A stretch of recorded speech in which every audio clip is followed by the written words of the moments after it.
안녕하세요. 저는 30대 여성이며 부부가 모두 사망하고 남은 자식이 입양하는 과정이 황당하고 어렵고 힘든 시간을 보냅니다.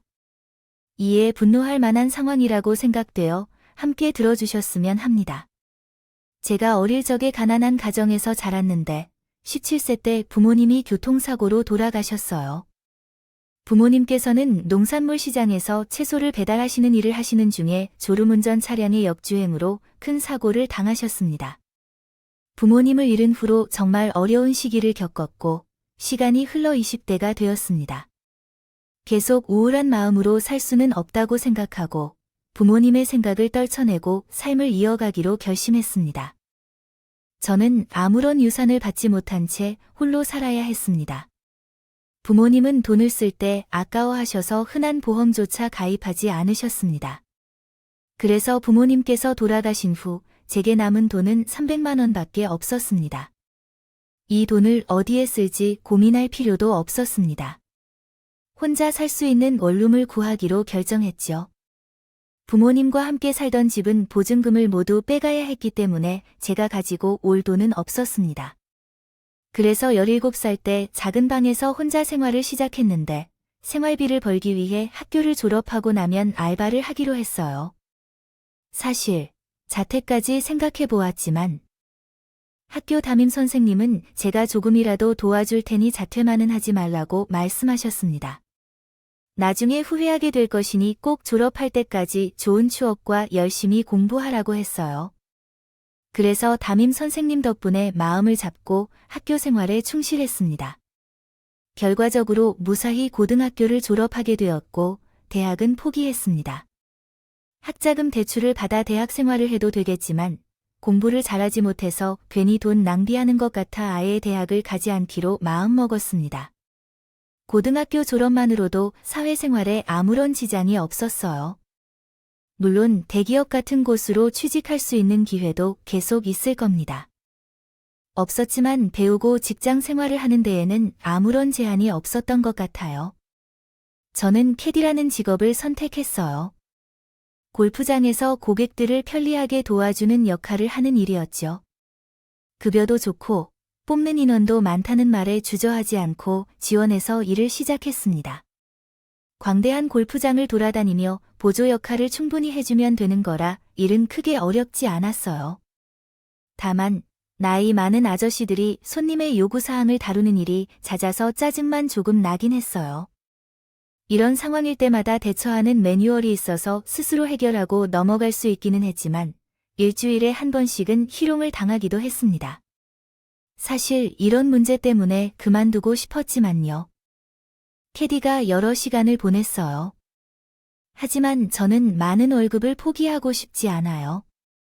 진상 고객은 업무 하나에 대해 생각하고 알아서 잘 대처했어요. 그리고 캐디로서 강산이 한 번도 빠짐없이 열심히 일했어요. 그 동안에 돈도 많이 모았고 어느 정도 사업을 위한 기반도 마련이 끝났어요.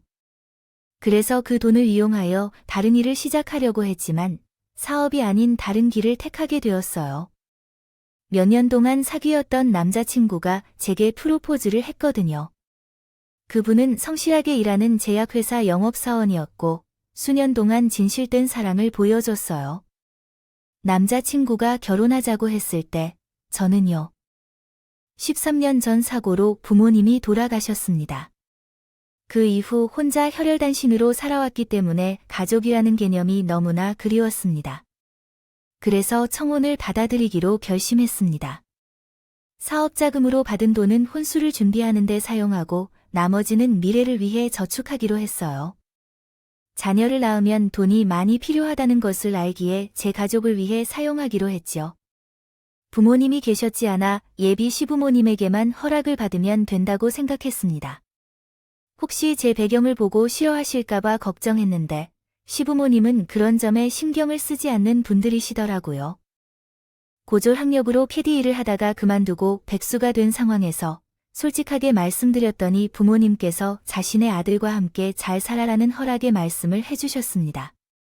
남편도 고졸이지만 제보다 나은 배경을 가졌기 때문에 이렇게 쉽게 허락받을 줄은 예상치 못했었는데 아주 잘된 일이었습니다. 따라서 우리는 얼마 후 결혼식을 올리고 신혼집을 얻어 함께 살게 되었습니다.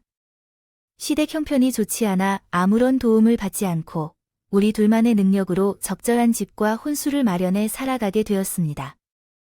시댁에 가도 어떤 문제도 없었고 제를 예쁜 며느리로 대해주셔서 결혼해서 잘한 일이었다는 생각을 여러 번 했습니다. 그러나 시댁에 가끔 오는 시누이가 조금 생각 없이 말했습니다. 남편과 제게 대해 졸라대면서 혀를 차며 오빠나 새언니나 고졸이라서 통하는 것이 많겠다. 새언니는 현재 살림만 하는 것 같다고 하더라고요. 고졸이라서 우리 오빠에게 의지하는 것 아닌가요? 고주가 나중에 회사에서 해고된다면 내가 입사하는 게 보통 어려운 일이 아니라고 하는데요. 그 전에 새언니가 먹고 살 길을 마련해야 하는 게 아닌가요? 라고 말했습니다. 아가씨, 왜 그런 말씀을 하세요? 요즘 학력을 보는 회사가 얼마나 많아졌다고 그러세요? 물론 대기업이나 공기업은 그럴 수도 있지만요.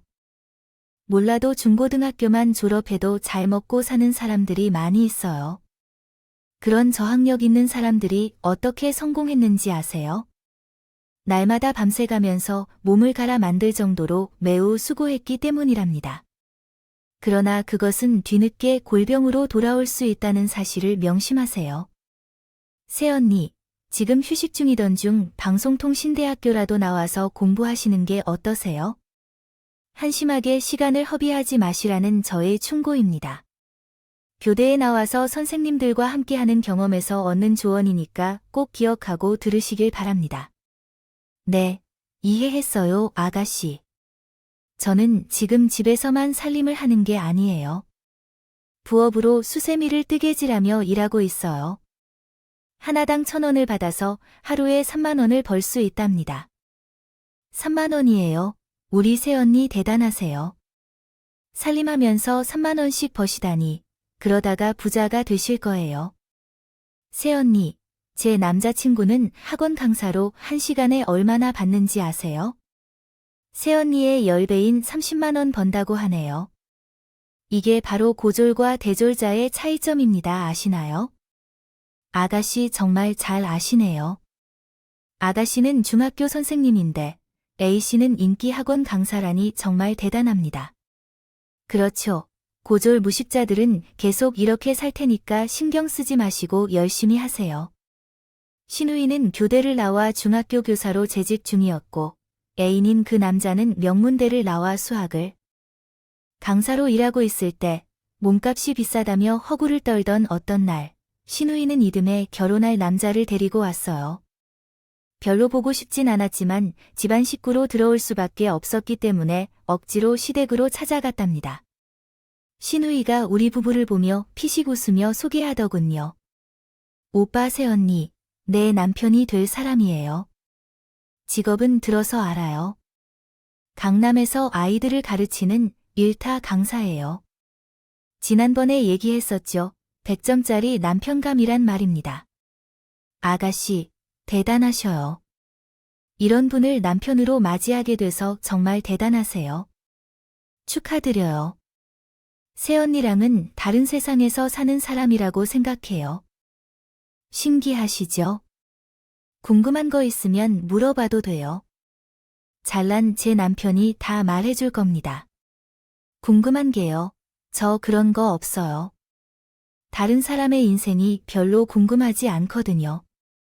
신우이가 또 학벌을 가지고 잘난 척 하려고 하자 제가 싹둑말을 잘라버렸습니다. 예비 수매부는 처음 인사 온 날은 다소 곳곳하게 앉아 조용하게 있었어요. 그래서 실제 성격이 어떤지 모르고 있었는데 신우이와 결혼식을 올리고 저희와 한 식구가 되자 본색을 드러냈습니다. 제가 심해부의 성격을 한마디로 표현하자면 끼리끼리였습니다. 신우이와 별다르게 없는 재수탱이였어요. 신우이가 남편에게 내 사람아, 같이 밥을 먹자 고 연락이 와서 고깃집에 갔는데 신우이는 고기가 나왔는데도 손 하나 까딱하지 않았어요. 괜히 싫은 소리를 하기 싫어서 저가 고기를 구워드렸죠. 그리고 얄밉게도 다 구워진 고기를 집어서 먼저 집어먹었대요. 아가씨, 고기를 먹으러 온 거면 다 함께 먹어야죠.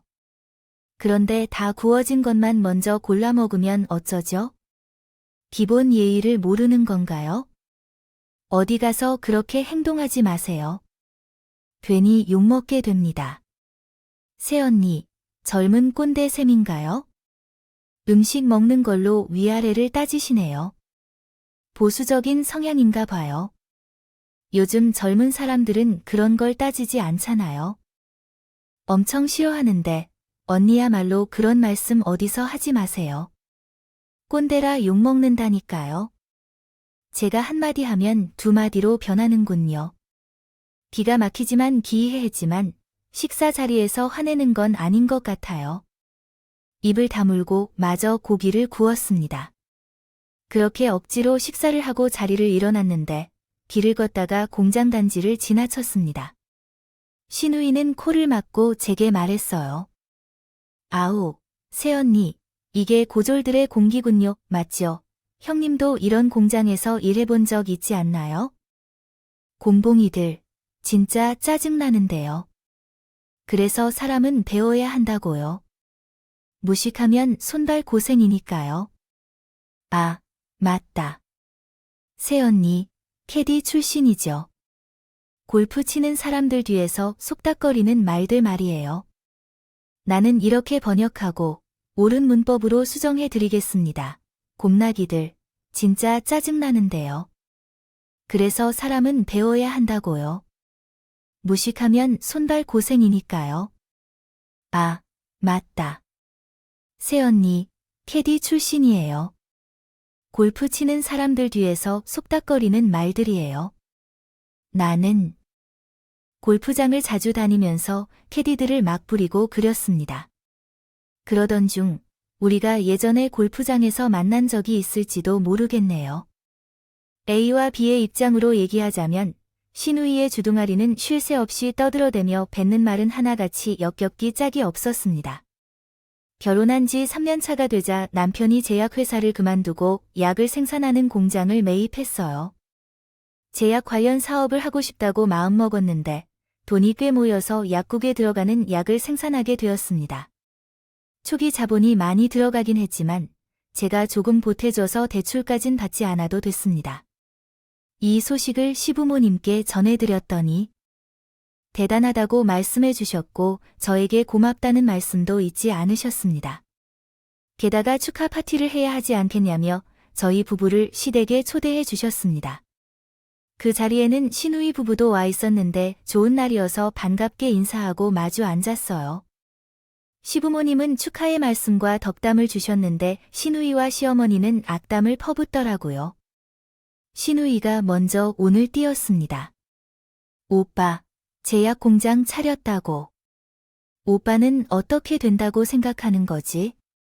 1차원이야. 제약회사에서 일했다고 제약 공장을 차린다고. 그 약을 공장에서 만든다고 쳐서 오빠 물건을 받아주는 곳이 있을까? 쓰러져 떨어진 게 약인데, 선미야 너는 그런 걱정할 필요는 없어. 이 오빠가 뚫어놓은 거래처도 없는 일에 뛰었겠니?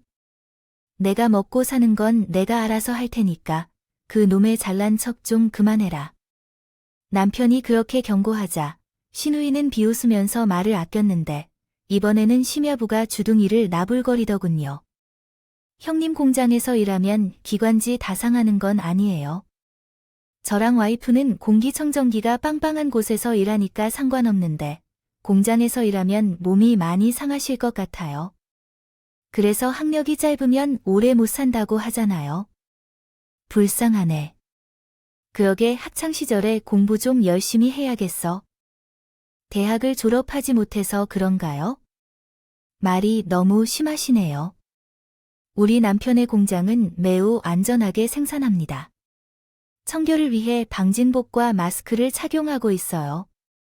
건강에 문제가 생길 일은 전혀 없습니다. 방진복은 온몸에 흰색 옷을 걸치고 일하는 것이에요. 당연하죠. 무식한 사람은 고생을 하게 되는 법이니까요. 빨리 돈을 많이 벌어서 편안하고 쾌적한 삶을 살아보세요. 아니면 고졸이라서 취직할 곳이 없는 걸까요? 남편은 시내부의 말을 듣지 않았습니다. 그리고 중간에 형제가 이렇게 단호하게 말해도 시부모님은 조용히 계셨습니다. 어떤 이유 때문인지 대강 감이 오실지 모르겠는데 바로 돈 때문이었어요. 시누이와 시미부는 매달 적지 않은 용돈을 주고 있어서 두 사람이 저희 부부에게 12조로 막말을 해도 못 들은 척하고 가만히 앉아만 계셨답니다. 아무리 많은 용돈을 받았다고 해도 어른으로서 한마디 해야 할 순간에는 똑부러지게 말씀해 줬으면 좋겠는데 늘 시누이와 시내부의 소나기에 놀아나는 것 마냥 아무런 말씀도 하지 않으셨답니다. 그래서 저희 부부도 벌이가 좋아지면서 시부모님께 용돈도 드리고 선물도 여러 차례 했어요. 이 정도 했으면 어른답게 나서 줄 때가 있을 거라 생각하면서 말이죠. 그런데 얼마 뒤에 시아버지 생신날에 저는 큰 실망을 했어요. 하고 말았다. 모두가 쉬는 일요일이었음에도 시댁에 갔더니 시어머니가 혼자 분주하게 움직이고 있었다. 그래서 제가 손을 보태서 음식을 만들고 있었어요. 시누이도 곧 시댁에 들어와서 제가 주방으로 불렀습니다. 아가씨, 얼른 와서 손 씻고 거들어줘요. 오늘 해야 할 일이 많으니까 빨리 와요. 새언니, 지금 뭐라 그랬어요? 지금 저더러 아빠 생일상을 차리라고 하신다고요. 이거 완전 어이가 없네. 언니, 전 학교 선생님이에요.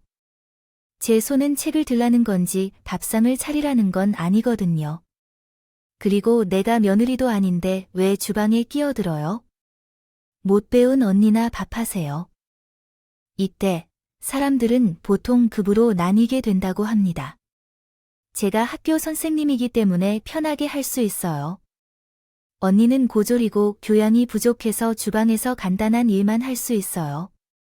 저는 이번에도 참고 말았습니다. 시아버지 생신날에 시누이와 다투며 손해를 봤기 때문에 그냥 시누이가 없는 것처럼 시어머니와 둘이 주방에서 요리를 했습니다. 그리고 제 남편도 왔다 갔다 하면서 도와줄 일이 있는지 살펴보았어요. 시매부는 시누이 옆에 들러붙어 앉아 텔레비전을 보고 있었고 두 사람의 모습을 보면 아마 누구라도 분노를 느끼고 싶었을 겁니다. 음식을 조리하던 중에 밖에 심부름을 부탁할 사람이 필요했어요. 남편은 시아버지 염색을 시켜드리기 위해 나를 내버려두고 시누이와 시어머니에게 심부름 좀 부탁했습니다. 아가씨, 소금이 다 떨어져서 그러는데 마트에 좀 다녀와 줄래요? 지금 뭐라 그래요? 새언니, 나더러 지금 고졸이 시키는 심부름을 하라고요. 형님, 지금 뭐 하자는 거예요? 그럼 귀찮고 쓸데없는 일은 형님이 하셔야죠.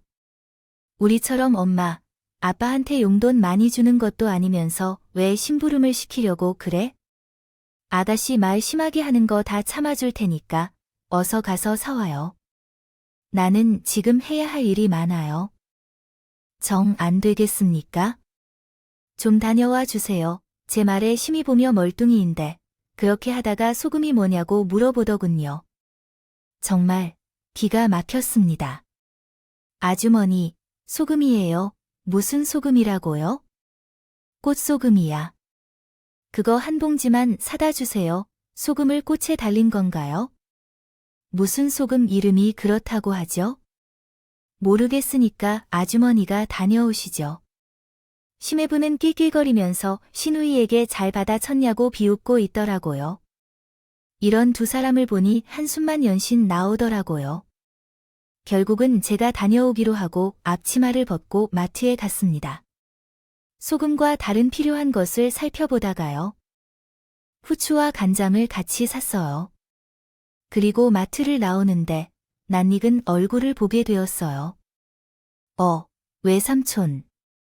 외삼촌 맞죠? 어라이, 세상에 여기서 다 만나네요. 명이 여기 근처에 사니까 내 삼촌이겠네요. 삼촌도 이 근처에 사시나 봐요. 우리 이게 언제 만이에요? 저 20살 때 봤으니까. 벌써 10년이나 넘었어요. 삼촌은 하나도 늙지 않으셨네. 예전 모습 그대로네요. 내가 좀 동안이긴 하지. 농담이고 미영이 너 결혼했다는 소식은 들었어. 내가 허리 수술을 해서 못 간다는 거 알지? 서운한 게 있었다면 풀어줘요. 축의금 좀 주려고 했는데 아니에요. 괜찮아요. 삼촌, 나중에 맛있는 밥이나 사주세요. 제 남편이랑 3명이 말이에요.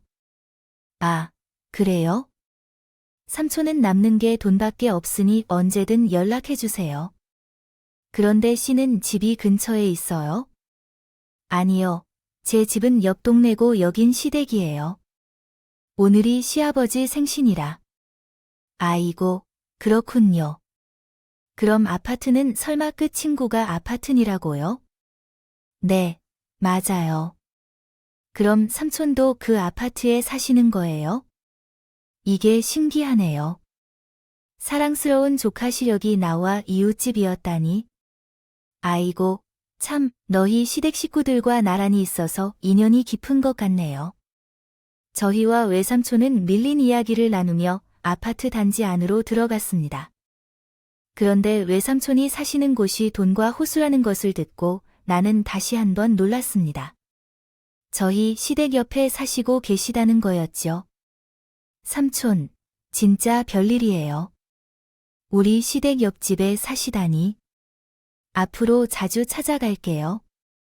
아, 잠깐 미영아. 그러지 말고 내가 집에 있는 인삼주 하나 들으면서 너희 시부모님께 인사를 드릴까? 내 조카 좀 잘 챙겨봐 주라고 부탁도 할 겸 말이야. 응, 좋죠. 그런데 삼촌이 괜히 불편하실까봐 걱정이 돼요. 아이, 잠깐 기다려 미영아. 금방 인삼주 갖고 나오러 가니까 같이 들어가자. 외삼촌은 현관문을 열고 헐벗헐벗 나왔다. 유리병에 담긴 인삼주를 가지고 나오셨어요. 시아버지가 선물로 받으시려고 하시면 엄청 좋아하실 것 같았어요. 그래서 저는 시댁의 현관 비밀번호를 눌러 안으로 들어갔습니다. 아버님, 어머님, 그리고 우리 외삼촌께서 오셨어요. 방금 옆집에 살고 계신다는 걸 알게 됐어요. 그러자 시아버지께서 반갑게 맞아주셨어요. 시어머니께서 묵직한 인삼주를 받으시며 해맑게 인사하시고 외삼촌께서 한 대 받으시며 거실로 들어오셨고 생일상 앞에 앉으셨습니다.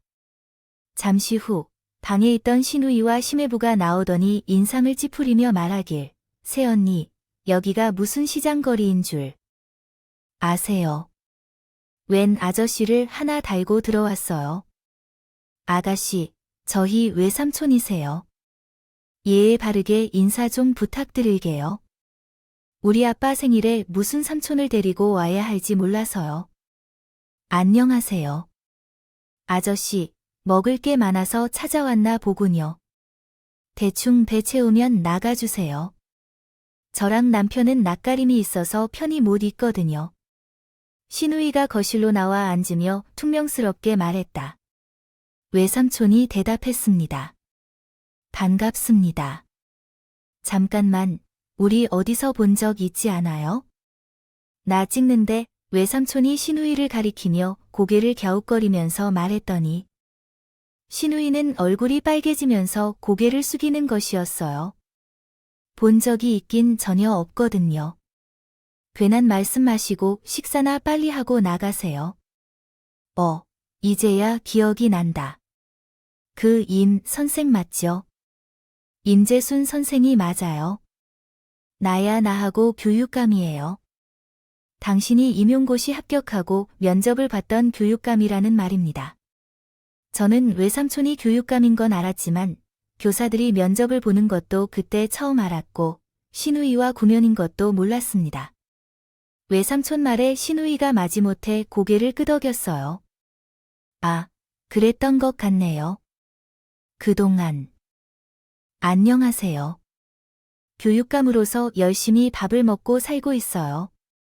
임 선생님은 학교를 3번 옮겼어요. 지금은 사립중학교 다니면서 하는 일이 오지랖 부리는 일이라 고하시더군요. 모르는 게 없으신다고요? 네, 맞아요. 개인 사정 때문에 옮겼던 거예요. 학교가 내 적성에 맞지 않았어요. 아, 그러셨군요. 여하튼 이렇게 다시 만나게 되어 정말 반가워요.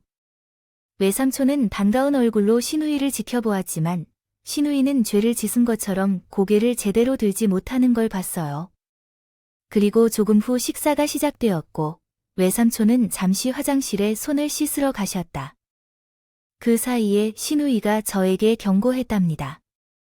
새언니가 당장 저 아저씨 데리고 나가세요. 불쾌하면 우리 집에서 치우라고 하더군요, 했어요. 아가씨, 지금 무슨 말씀이신가요? 우리 외삼촌은 아버님 생신을 축하하러 오신 거예요, 했답니다. 아가씨 때문에 온 손님이 아니니 신경 끄세요, 했어요. 아이씨, 싫다 하다니 이런 건 정말 안 될 일이네요. 어디 거지 같은 것을 하나 달고 들어와서 사람을 무한하게 만들어 라고 말하고 잡소리 집어치우고 저 늙은 아저씨를 데리고 나가세요, 했어요. 아가씨, 손을 지켜주세요. 아무리 잘난 교사라고 해도 제 손님을 마구잡이로 쫓아내지 않습니다. 어머니와 아버지의 마주 보며 기다리고 계세요. 이럴 때 한마디라도 해주시는 게 좋겠죠. 그렇다고요. 그런데 시아버지께서 마지못해 작은 목소리로 대답하셨어요. 어디서 미안해야겠는가. 우리 집에 오신 손님이시니 조금 더 참고 앉아 계세요. 옆집에 사시는 사돈님은 어떻게 내보내겠습니까? 같이 기분 좋게 식사하고 술 한잔하면서 보내드리죠. 아빠, 저랑 제 남편이 주는 용돈으로 빌어먹고 사는 주체입니다. 지금 제 말에 거역하려 하시는 건가요? 아버지께서 웃으시면서 말씀하시다가 돈 받을 때는 거리낌이 없었다가 돈이 줄어들면서 거리낌이 들었군요. 새로운 재료를 제공해 드린 겁니다. 그럼 우리 구조리 식당 아버지께 뭘 더 드릴까요? 해주셨는데 시부모님은 여전히 여동생에게 꽉 잡혀 있었습니다. 시아버지가 예전에 사업을 하다가 망한 적이 있었는데 그때 빚을 대신 갚아준 이후로 여동생이 갑질을 하고 있던 겁니다. 저는 시부모님이 언짢은 표정으로 앉아 계신 걸 보고 여동생 얘기 한 소리 했습니다. 아가씨 해도 너무 하시네요. 아버님 빚 좀 갚아드렸다고 이런 식으로 막말하시는 거 진짜 어이없어요. 아무리 돈 잘 벌고 잘났어도 이런 식으로 사는 건 아닌 것 같습니다. 이 언니가 또 주지도 모르고 까부네 이발새 언니 무식하면 원래 그렇게 눈치도 없는 건가요? 언니가 뭔데 이리라 저래라 하는 거야? 그 말을 받아치려고 하는 순간 외삼촌이 화장실에서 나오셨어요. 외삼촌은 다시 자리에 앉으셔서 그 어른들한테 그러면 안 돼. 내 조카가 윗사람인데 그렇게 막말하고 대들면 쓰겠어. 예전에 학교에서 학부모랑 바람 피워서 걸려 쫓겨났을 때가 생각나는구나. 교육청에 찾아와서 울고불고 빌던 게 이야. 그때 자네가 제발 지귀해지면 참아달라고 빌었었어요. 라고 말씀하셨죠. 임 선생이 알지 모르겠지만 그때 내가 사람 한 명을 구해주는 셈치자고 여러 사람을 설득했었던 거야. 라고 하셨습니다. 외삼촌의 충격적인 말에 저와 남편, 시어머니 그리고 아무나 화들짝 놀랐어요. 학부모와 함께 학교에서 바람을 피웠을 때를 생각했죠. 쫓겨나고 다른 학교로 옮겼다는 소식에 사람들이 다 기절할 줄 알았습니다. 예수께서는 주먹으로 밥상을 내려치시더군요. 이봐요, 교육감님. 지금 그건 명예를 훼손하고 기밀을 폭로하신 거예요. 남의 사생활을 마음대로 얘기해도 되는 거예요? 그 명예는 교사님 자녀에 의해 훼손되는 건가요? 그리고 네가 유부남 학부모와 사귀는 건 바닥에서 모르는 사람이 없어요.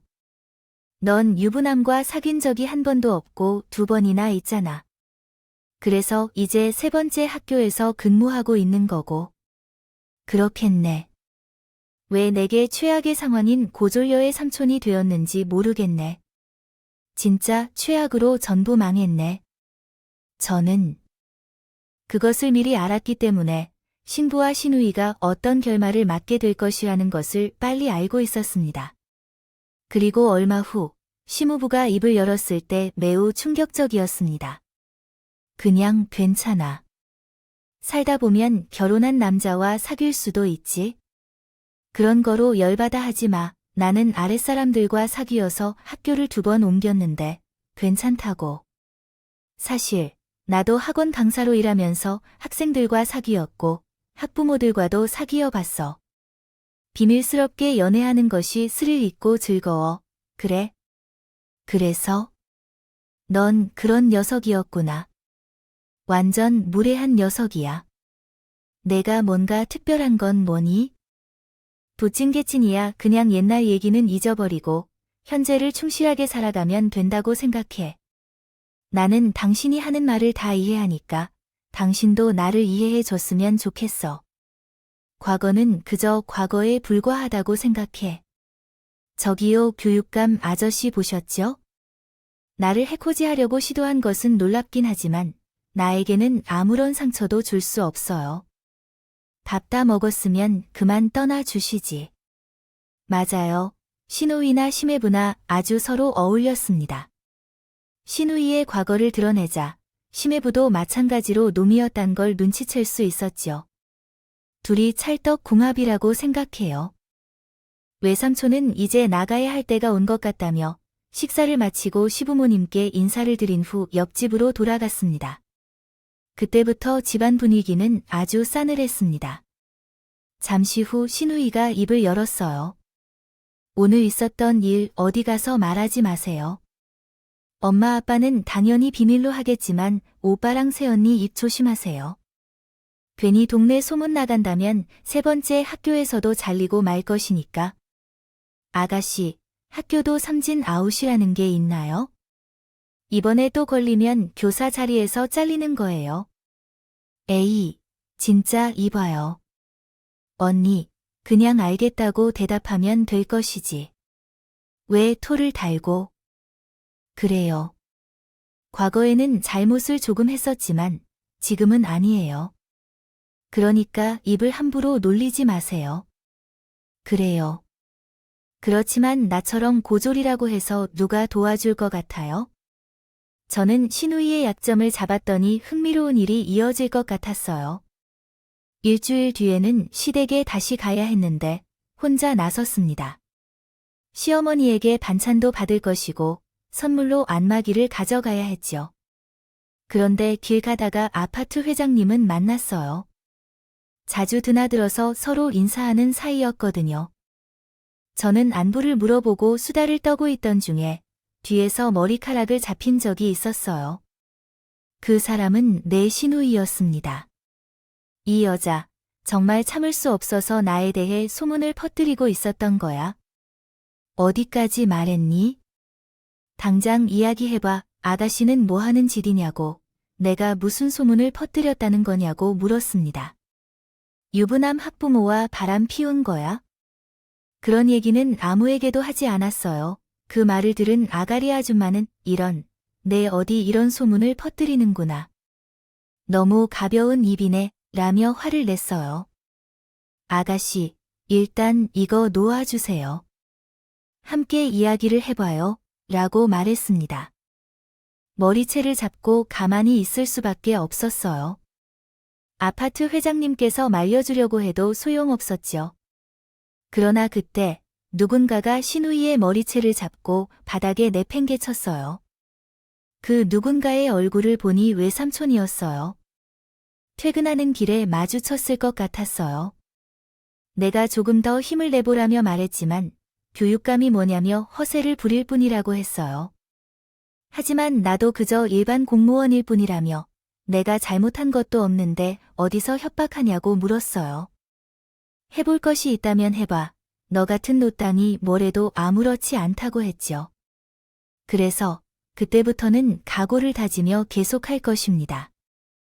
교직의 설을 봐. 우리 조카들을 괴롭힌 죄의 심각성을 제대로 간파하겠다는 작심함이 있기 때문에 외삼촌은 경고의 말을 남기고 아파트 안으로 들어갔습니다. 그리고 머리카락을 잡힌 채로 집으로 돌아갔습니다. 그리고 아파트 회장님은 그 사실을 전해주겠다는 소중한 말을 귓속말로 전하고 떠났습니다. 잠시 후 신우이는 교직에서 완전 해임되었습니다. 외삼촌이 신우이를 매우 가볍게 살펴보니 더러운 부분이 한두 가지가 아니었습니다. 신우이의 별명은 트렁크 선생이라고 했는데 학교 주차장에 차를 주차하고 트렁크를 약간 열어놓고 수업을 한다고 합니다. 그리고 이틀에 한 번씩 학부모 상담을 진행했는데 노골적으로 트렁크에 선물을 넣어달라고 요청했다는 사실이 있습니다. 직접 전달받으면 법적인 문제가 생길 수 있으므로 몰래 트렁크에 선물이나 촌지를 넣어달라고 말했던 것이죠. 현재의 세상에 이런 교사가 또 있을지 의문스럽습니다. 이러한 사안 외에도 신우이의 사생활은 여전히 엉망이었습니다. 과거에 유부남 학부모와 관련된 문제가 있었는데 이제는 학교에서 유부남 교사, 유부남 학부모, 그리고 한 여중생의 오빠인 대학생과 바람을 피우고 있었던 것으로 알려졌습니다. 완전히 정신을 잃은 짐승도 이 정도는 못하는데요. 이러한 사실들을 모두 폭로한 외삼촌은 감사팀을 신우이의 학교로 파견하여 조사를 시작했습니다. 그 과정에서 모든 진실이 드러나서 웬만한 학생들도 대부분 알고 있다고 전했습니다. 결과적으로 교사의 인생은 끝이 났습니다. 며칠 뒤 시댁에 갔을 때 신우이와 심해부가 있었다고 합니다.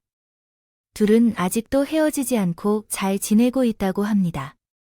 신우이는 바람을 피워도 상관없다며 결혼 생활을 유지하겠다고 합니다. 정말로 이해가 되지 않는 부부였습니다. 그렇지 않으면 심해부도 여러 여자와 바람을 피우고 있는 중이겠죠. 어쨌든 교직에서 해임당한 신우이는 그 모든 탓을 저에게 돌리며 난동을 부렸습니다. 제 머리를 잡으려고 하자 나 또한 같은 방식으로 잡고 싸우고 있었는데 그 싸움이 너무 격렬해져서 한층 더 격렬해졌습니다. 그때 제 남편과 시부모님이 제 편에 서서 두 사람을 공격하기 시작했습니다. 시어머니는 여전히 돈을 어지럽히며 말을 잇고 있었습니다. 엄마, 아빠, 지금 뭐 하는 거예요? 돈은 나한테 받아두고 새언니 편 들고 계신 건가요? 지금 저 때린 게 맞나요? 그 말에 시아버지가 방으로 가서 돈 뭉치를 가지고 나오셨습니다. 그것을 바닥에 던지면서 말씀하셨습니다. 야, 이건 내가 우리에게 빌려준 돈이야. 이 돈 때문에 내 신뢰하는 태도를 용서했지만 이제는 더 이상 용납할 수 없다. 내가 소중히 여기는 며느리에게 막말을 하고 무례를 했던 건 다시 보기 싫다는 얘기야. 아빠, 이거 어디서 딴 거야? 훔쳐왔거나 무단 취득한 건가? 신웅이가 궁금해하는 건 제가 대답해줬어. 야, 이 여자야. 돈은 나와 내 남편이 모셔준 거야. 너 같은 미친년한테 걸리면 우리가 해방시켜준다는 얘기야. 뭐야? 고졸 같은 놈이 돈이라고?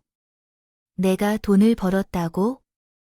내 남편이 운영하는 제약 공장이 성공했기 때문에 돈을 벌었어.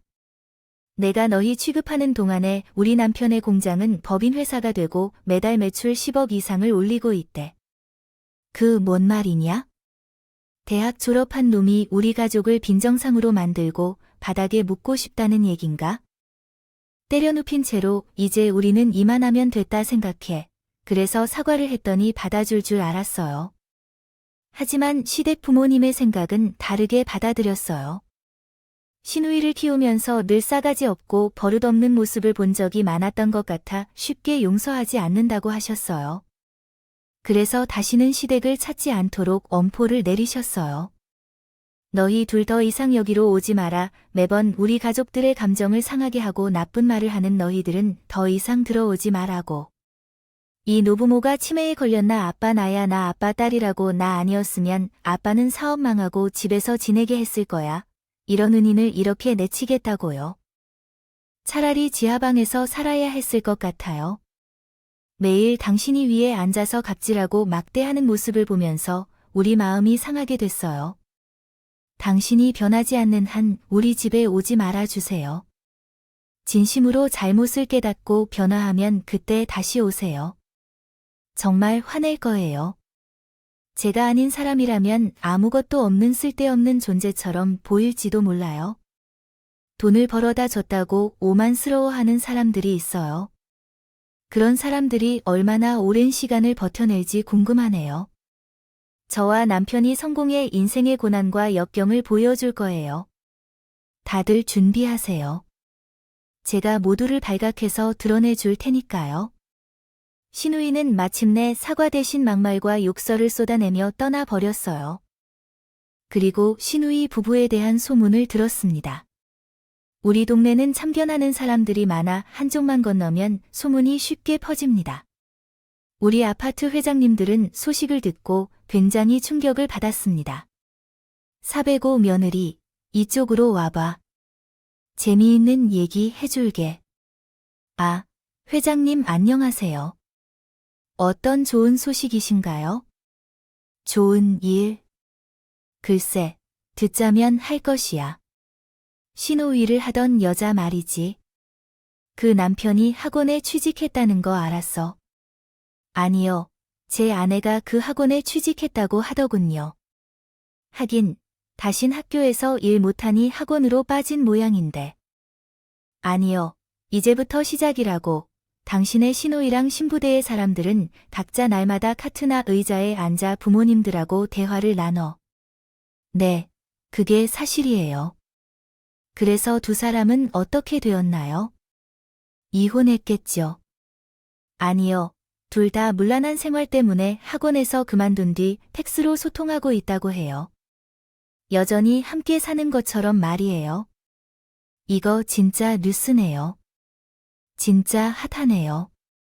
같은 학원에서 일하면서 각자 부모님들과 바람을 피운다는 게 아직도 함께 산다는 것도 기이한 일이네요.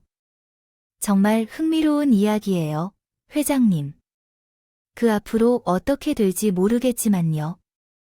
생각해보면 그 사람이 찬우와 찬의 시댁에 찾아올 것 같아요. 왜냐하면 돈이 떨어졌기 때문에 당장 돈을 벌 방법이 없으니 어디서 손을 벌려야 할지 몰라. 만약 그 둘이 자기 시댁에 찾아온다면 나에게 알려줘야 해요. 우리 아파트에서 벌어지는 일은 무엇이든 알아야 해서요. 그래요. 내가 알겠어요. 재밌는 일이 벌어진다면 바로 연락드릴게요. 그래서 아파트 회장님들에게는 그 이야기를 시부모님과 남편한테 전해줬어요. 그랬더니 다들 제대로 충격받았고 헛웃음을 터뜨리기도 했어요. 천생연분인 둘이라는 말씀도 하셨고요. 며칠 뒤에는 아파트 회장님이 예상한 대로 신우이와 심야부가 찾아왔어요. 시아버지께서는 호통을 쳐가며 말씀하셨습니다. 이 못난 녀석들아, 왜 저렇게 팔장난 짐승처럼 행동하냐? 학원에서 부모님들과 바람 피웠다며 그것으로 상관 남 소송부터 상간 여자 소송까지 받았다면서 아버지는 그것을 어떻게 대처하셨어? 아, 모르겠어. 불운하게도 똥을 밟았어. 우리는 그냥 재미를 좀 보려고 연애를 한 건데 나중에 배우자들이 알게 되어 고소를 당했지 뭐야. 우리가 물어준 돈이 한두 푼이 아니어서 현재 상황이 어렵다. 버는 돈은 없고 나가는 돈만 있어서 아주 버거울 것 같아. 아버지, 어머니, 그리고 오빠, 우리한테 돈 좀 빌려주십시오. 당장 내일 아침에 식사할 돈도 없다는 말이야. 자랑이다. 이 여자야. 그러나 우리가 너에게 줄 돈은 없다. 내가 부모에게 줬던 돈은 다 내가 받은 것이다. 오빠가 대신 갚아준 것이라고. 구걸하려면 내 오빠와 새언니에게 해봐. 그러자 신우이와 신매부가 저희 부부 앞에 무릎을 꿇었고 돈을 구걸하기 시작했습니다. 오빠, 새언니, 우리 좀 도와줘요. 먹고 죽을래 돈이 없어요. 지금 사는 집도 곧 경매로 넘어가게 될 것 같아요. 그 놈의 상간녀 소송? 때문에 눈뜨고 코백이 생겼다는 말이에요. 딱 2억만 빌려주시면 우리가 1년 안에 갚을게요. 우리가 어떤 사람인지 아시잖아요. 명문대 출신이고 일타 강사라고요. 나는 그 말을 듣고 피식 비웃었습니다. 아가씨, 일타 강사라도 사생활이 더럽다면? 자리를 못 잡아요. 두 사람의 소문이 서울뿐만 아니라 널리 퍼졌다고 해요. 인터넷에 두 사람의 얼굴이 올라왔다는 걸 몰라요? 누가 두 사람의 얼굴을 박제했는지. 학부모를 교묘하게 꼬시는 선생들이라고 하더라고요. 그래서 학원 강사로 가게 되었어요. 아가씨. 새언니, 우리도 알아요. 그렇지만 방법은 언제나 있다는 거죠. 우리가 지방에 처박혀 있어도 학원 강사로 돈을 벌 수 있으니까 좀 빌려주셔요. 이렇게 빌게요. 싫으세요. 그래서 나와 남편을 무시한 사람들한테 돈을 빌려주러 가기 싫어요. 잘난 학벌로 다른 직업을 찾아보세요. 능력이 있다고 큰 소리를 쳤으니까요. 난관을 잘 극복할 수 있을 거라 믿어요. 그래서 돈을 빌려주지 못한다는 거예요. 아이씨, 그럼 괜히 무릎 꿇었잖아. 여보, 일어나. 이런 멍청한 고졸 앞에서 모양 빠지게 뭐 하는 짓인지 모르겠어. 역시 사람은 고쳐 쓰는 게 아니라더니 아가씨는 하나도 변하지 않았네요. 인연이 어디서 나를 평가해? 너 따위 고졸 돌대가리가 감히 교대 출신 교사를 가르치려고 들어 무식한 년아. 신우이는 제 말에 화가 나서 성과를 부리며 달려들었습니다. 그 순간 시아버지가 제 앞을 막아서며 저 대신 뺨을 맞으셨어요. 아빠, 왜 아빠가 거기서 나와? 인연이 이젠 제비를 때리는구나. 아주 잘 나빠진 딸년이야.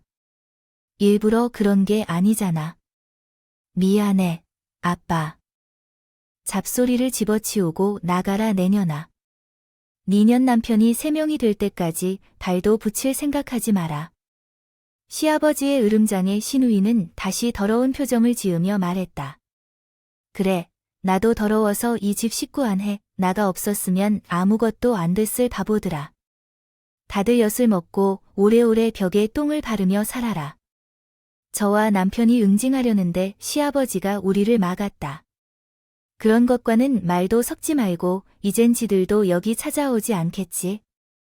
시아버지는 신우이 부부를 내쫓고 그동안 우리 부부에게 미안했던 일을 일일이 사과하셨다. 아버지께서는 철물 사업을 하다가 실패했을 때 신우이가 빚을 갚아주며 갑과 을의 관계가 된 것이 시작이라고 말씀하셨습니다. 그날 이후부터는 신우이가 어떤 말을 하면 자신들도 모르게 복종하고 따랐다는 것입니다. 이래서 돈이란 게 참 무서운 것이라고 설명하셨습니다. 여하튼 시부모님은 저에게 가장 미안했다며 중간에 나서서 말리지 않았거나 신우이를 혼내지 못한 것에 대해 진심으로 사과해 주셨습니다. 물론 저는 아무렇지 않으니 걱정하지 말라고 안심시켜 드리고요. 그렇게 하여 신우이 부부가 눈에 보이지 않자 바로 좋은 일이 생겼습니다. 남편과는 매일 밤숱한 노력을 했는데 이제야 아이가 들어서더라고요. 병원에서는 매우 건강한 공주님이라고 알려주셨습니다. 이에 더불어 남편의 제약 공장이 두렵습니다. 배로 큰 곳으로 이사하게 되어서 생산량이 몇 배 늘어났어요. 그만큼 사람들이 많이 찾아와서 공장은 24시간 돌아가고 있습니다. 이듬해에 제가 딸을 낳게 되자 남편은 당연히 기뻐했고 시부모님의 얼굴이 달라졌어요. 항상 그늘이 조금 있어 보였었는데 제 딸을 보시면서 아주 밝고 맑은 얼굴로 변하셨습니다. 이렇게 제 가족들은 행복을 찾게 되었어요. 한편 신우이와 시민부의 마지막 소식을 들게 되었습니다. 시대가 아파트 회장님이 분리수거를 하는 저에게 다가와 말을 걸었어요. 아니요, 시댁 딸이 나왔다며 아이를 축하해줘. 아, 회장님 오랜만이었네요. 잘 지내셨나요? 안나야, 뭐가 똑같아? 세대, 그 중요한 소식이 있는데 들어보고 싶어? 당신들의 자매 사건인데요. 우리 아가씨 말이에요. 1년이나 연락이 끊긴 채인데 어디서 이야기를 들으셨어요? 내 발길이 좀 넓어서 서울의 바닥에서 일어나는 일은 모두 들리게 돼 있어요. 당신의 신호랑 심혜의 부이 잘하던데 둘 다 술집 종업원으로 일했다고 하더라고요. 자매는 룸살롱에 다니고 남편은 아버지의 방에서 지내고 있었대요. 그 아버지 방이 뭔지 알아요? 들어본 적이 있나요? 호빠 같은 것이 아니에요. 맞아요. 그 나이대만 빼고는 대부분은 비슷하거든. 어쨌든 그 두 사람은 부정을 피우는 게 사실이라고 해요. 각자 술집에서 벌어온 돈으로 살고 있는데요. 진짜 막장이에요. 정말 그런 것 같아요. 우리 같은 보통 사람들은 이해할 수 없네요. 그래서 나는 시누이 부부의 소식을 듣게 되었어요. 이번 이야기를 시부모님께 알리지 않았어요. 아무리 미운 자식이어도 술집에서 돈을 번다고 하면 좋아할 리가 없잖아요. 그래서 나 혼자 입을 꾹 닫고 있었는데요. 회장 아주머니가 여기저기 소문을 퍼뜨리는 바람에 시부모님도 알고 계신답니다. 두 분은 매우 침착하게 아직 사람으로서 멀었다는 말씀만 하시고요. 여전히 연락이 끊어져 있군요. 제 시누이의 골칫거리는 여기까지로 줄여야겠네요. 학력이 인생의 전부가 아니라는 것을 우리 신부부만 봐도 아실 테니까요. 그러니 대학을 나왔다고 괜히 학력이 짧은 사람들에 대해 무례한 발언을 하는 분들은 없었으면 좋겠습니다. 그럼 이만 물러갑니다. 안녕히 계세요.